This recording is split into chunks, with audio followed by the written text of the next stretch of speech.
guys, Joel from XMAXX UK here. Just wanted to do a really quick video for you, just giving you an update on the state of my XMAXX after that BMX track run. I bought it used, I ran it once on the grass, which is on video, which maybe you've seen, and the second time was at the BMX track, where I gave it quite a beating, to be honest. Lots of high jumps and quite a few crashes. And there was an issue at the end.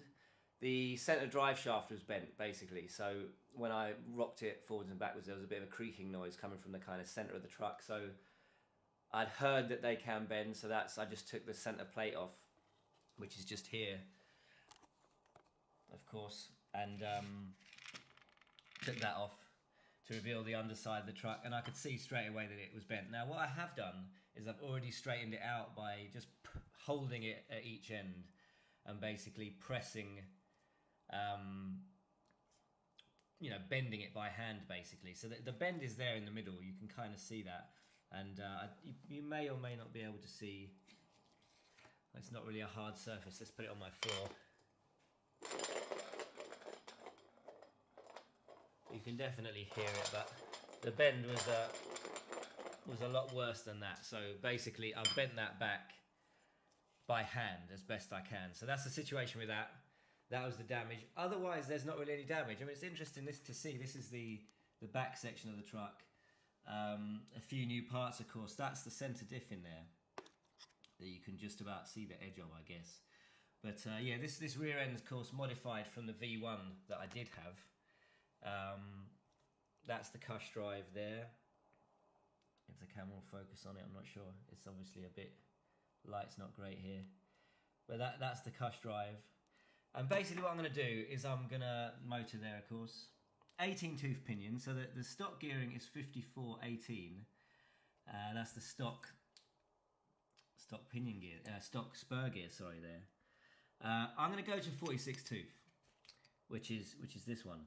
Now, basically, I felt that it was slightly down on punch. Not massively, nothing crazy, but just slightly down on punch. So I'm going to go for that. See how it goes. Stock ESC I'm going to keep. Stock motor. Everything else is going to be stock. So all it's going to be is just the gearing change to 1846, which Traxxas, of course, say is the optional high speed gear, basically. So for use on hard surfaces, not general use. So I'm kind of ignoring that. I'm basically going with what I want to try.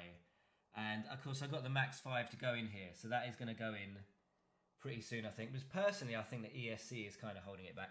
The only other thing I'm going to do is I'm going to put these on. As I was going to keep them for when mine break, but I thought why bother keeping them for when they break. So the RPM rear hub carriers, which of course are these.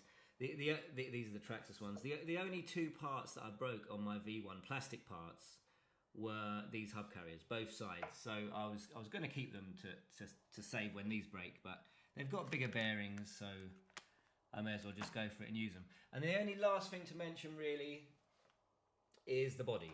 So the body was quite badly beaten up. Now a lot of people don't seem to know what shoe glue and drywall tape is. Drywall tape is basically plasterboarding tape, and which is that. And shoe glue is just a glue that's kind of for shoes, I guess. That's why it's called shoe glue. But all I've done here is put drywall tape and shoe glue under each of these body mount locations, basically, to strengthen up this rear end. I did it on my V1 body. At the front, all I've done is washers and a bit of plastic, like as an extra washer kind of under there, with shoe glue on it as well. Same here, and same on that mount there.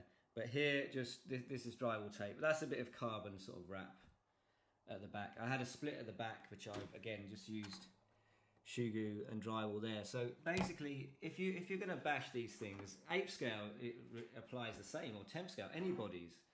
You can use shoe glue and drywall tape and just strengthen up those areas. So I've done that as well.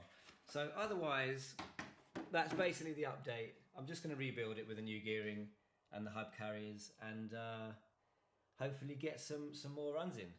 So yeah. Either way, guys, good to talk to you. Take it easy. Catch you next time.